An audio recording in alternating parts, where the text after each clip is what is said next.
Thế giới hôm nay xin chào các bạn.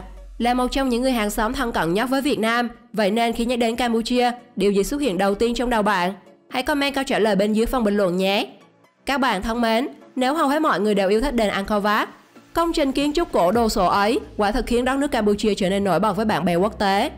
Bạn còn có thể tìm thấy nhiều hơn thế tại quốc gia này, từ những bãi biển xanh tuyệt đẹp, cánh rừng già hoang sơ, ẩm thực hấp dẫn, và đôi khi là những thứ có thể làm bạn phải ngạc nhiên vì sự độc lạ không nơi nào có được.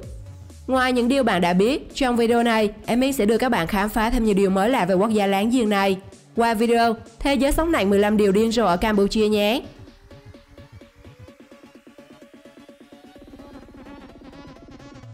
15. Huấn luyện cảnh sát.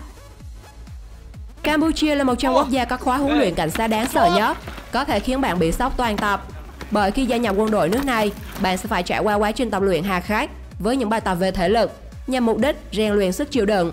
Trong đó có một nội dung huấn luyện khó ai tin nổi là những tân binh sẽ phải đứng yên tại chỗ để các vị huấn luyện tận cho một trận mà không được phép đánh trả.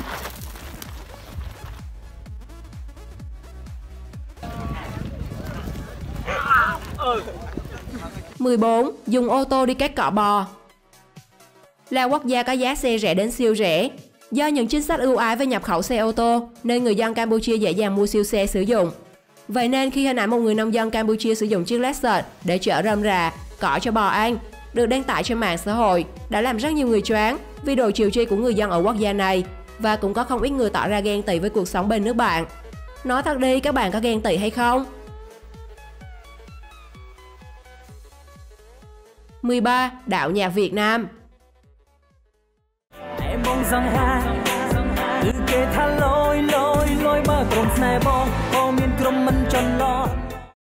Đố bạn biết bài này giống bài gì ở Việt Nam? Hãy comment câu trả lời của bạn bên dưới nhé. Khi không ít người đang nhàn hạ với việc bắt lỗi đạo nhạc trong các MV của các ca sĩ Việt, thì đã có hàng tá những sản phẩm made in Việt Nam đã bị các ca sĩ nước bạn sao chép. Hai vụ đạo nhạc đình đám trước đây là Vầng Trăng Khóc và Kiếp Đỏ Đen đã tạo bước đà để nhiều ca sĩ Campuchia thản nhiên sử dụng những bài hát tiếng Việt biến làm của riêng mình. Ngoài ra còn có một loạt các ca khúc đã từng được ca sĩ nước bạn lấy làm mẫu như Cầu Vồng Sau Mưa, Cầu Vồng Khuyết, Vầng Trăng Khóc, Con Đường Mưa, Một Vòng Trái Đất, vân vân. Nếu bạn ngang qua quán cà phê ở Campuchia mà nghe nhạc thấy quen thuộc nhưng tiếng Campuchia thì đừng bất ngờ toàn đạo không đấy. 12. Đặc sản nhện chiên. Ở một số quốc gia, khoai tây chiên thường là món ăn vặt phổ biến. Tuy nhiên ở Campuchia, người dân lại thích thú với món khoái khẩu hết sức kỳ dị, nhện đen khổng lồ, Tanratulat chiên giòn. Thậm chí giờ đây, nó đã trở thành một món ăn khá nổi tiếng. Nhện được người dân địa phương săn bắt từ các vùng hoang dã, sau đó cho vào hỗn hợp gia vị tẩm ướp, rồi cho vào một chảo dầu lớn và đảo đều. Thành quả đạt được là những chú nhện vàng rộm và giòn giòn. Để thưởng thức chúng, bạn sẽ bắt đầu từ phần thân béo mập, trước khi thử sức với phần chân lông lá. Bạn nghĩ mình sẽ ăn được mấy con nhện? Nhớ để lại một số con mà bạn có thể ăn trong phần bình luận nhé. Không chỉ có món nhện chiên, đến Campuchia, bạn còn có thể trải nghiệm nhiều món nổi gai ốc như rắn xiên, rết xiên, bò cạp chiên giòn. 11. Siêu xe. Đừng bất ngờ nếu bạn thấy hình ảnh siêu xe made in Campuchia nhé, bởi người hàng xóm của chúng ta được xem là quốc gia đi đầu trong việc sản xuất xe điện, và Campuchia đã sản xuất xe điện từ năm 2013. Mẫu xe con này chạy hoàn toàn bằng điện mang tên Angkor EV với giá bán dưới 10.000 đô. Một năm sau đó, phiên bản 2014 của mẫu xe này được hạ giá bán xuống chỉ còn khoảng 3.000 đô, chưa đến 100 triệu đồng Việt Nam. Dù có giá khá rẻ, nhưng trông cũng sang chảnh lắm chứ.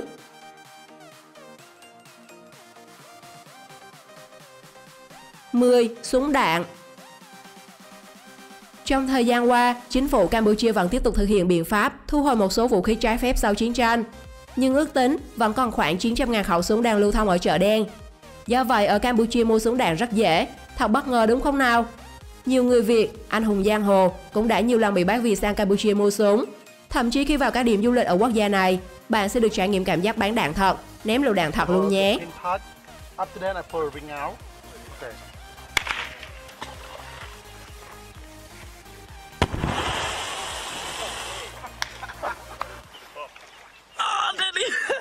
Chiến tục mẫu hệ. Chắc ít nhiều bạn cũng đã từng nghe nói đến phong tục mẫu hệ, nghĩa là con gái cưới chồng, con trai phải ở rể. Ở Campuchia, phong tục này có từ sự tích núi Tràng và núi Nàng ở Kampong Cham, gần giống sự tích ao Bà Om ở Trà Vinh.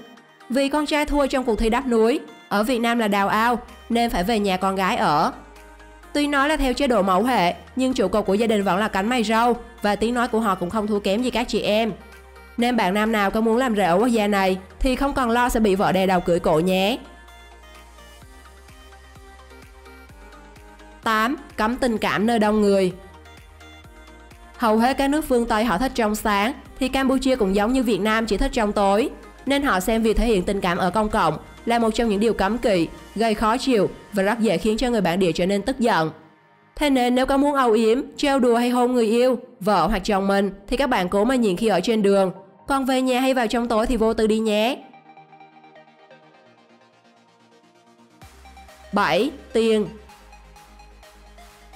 Ở Campuchia có tiền riêng, tuy nhiên tiền quốc gia này sản xuất chỉ chiếm 20% lượng tiền lưu thông và hầu hết người dân thích dùng đô la Mỹ hơn. Hiện nay đồng đô la chiếm 90% lượng tiền lưu thông, 97% tiền gửi tại các ngân hàng. Phần lớn các ngân hàng không cấp tín dụng đồng riêng.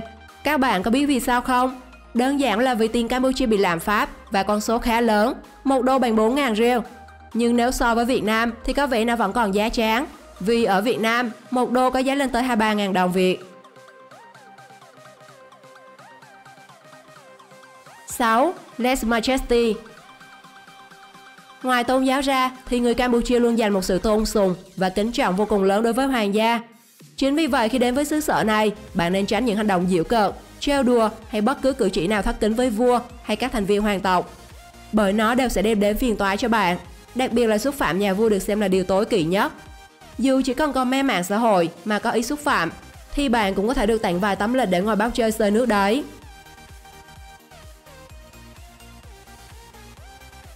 5. Không ăn mặc hở hang.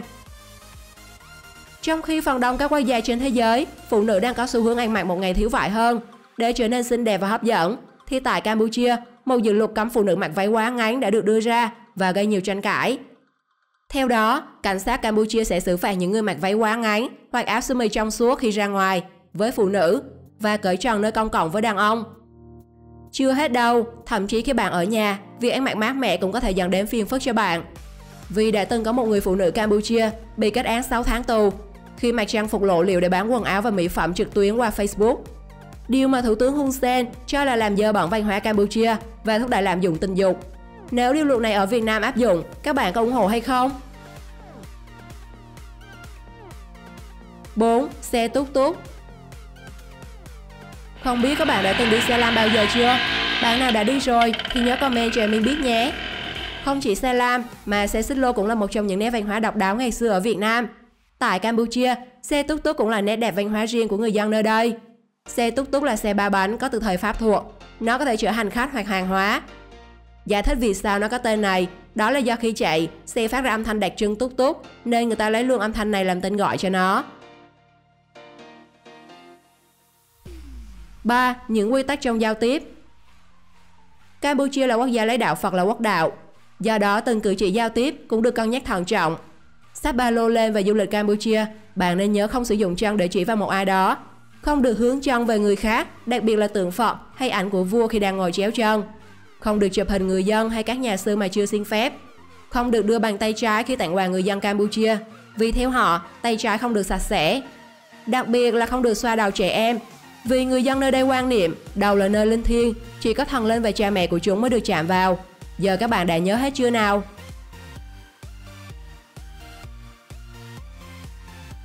2. Thiên đường. Nói tới thiên đường cờ bạc, hẳn là các bạn sẽ nghĩ ngay đến Las Vegas hay Macau.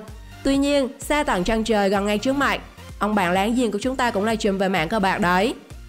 Campuchia được xem là nước sở hữu nhiều sòng bạc lớn nhất nhì ở Đông Nam Á, bởi nó được hoạt động một cách hợp pháp. Bạn không cần lo về các vấn đề pháp luật.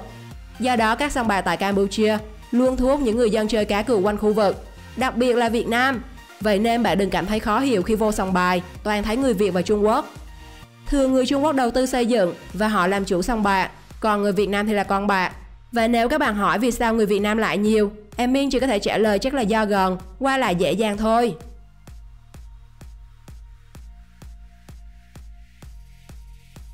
1. Cá khổng lồ.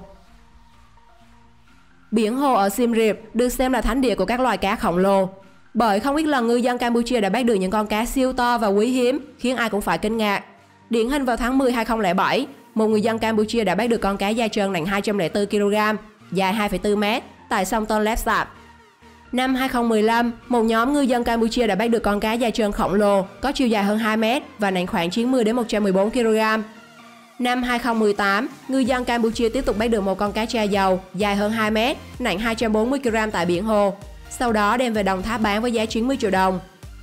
Không chỉ thế, thi thoảng vào mùa lũ dâng, tại Đồng Tháp, An Giang, Hậu Giang, ngư dân cũng buôn lưới dính được cá khủng. Đây đều là những củ cá đi du lịch Việt Nam từ biển hồ đấy. Hãy comment trong phần bình luận điều bạn ấn tượng nhất về đất nước Campuchia. Và đừng quên ấn theo dõi kênh để tiếp tục khám phá thêm những video tiếp theo. Xin chào và hẹn gặp lại các bạn!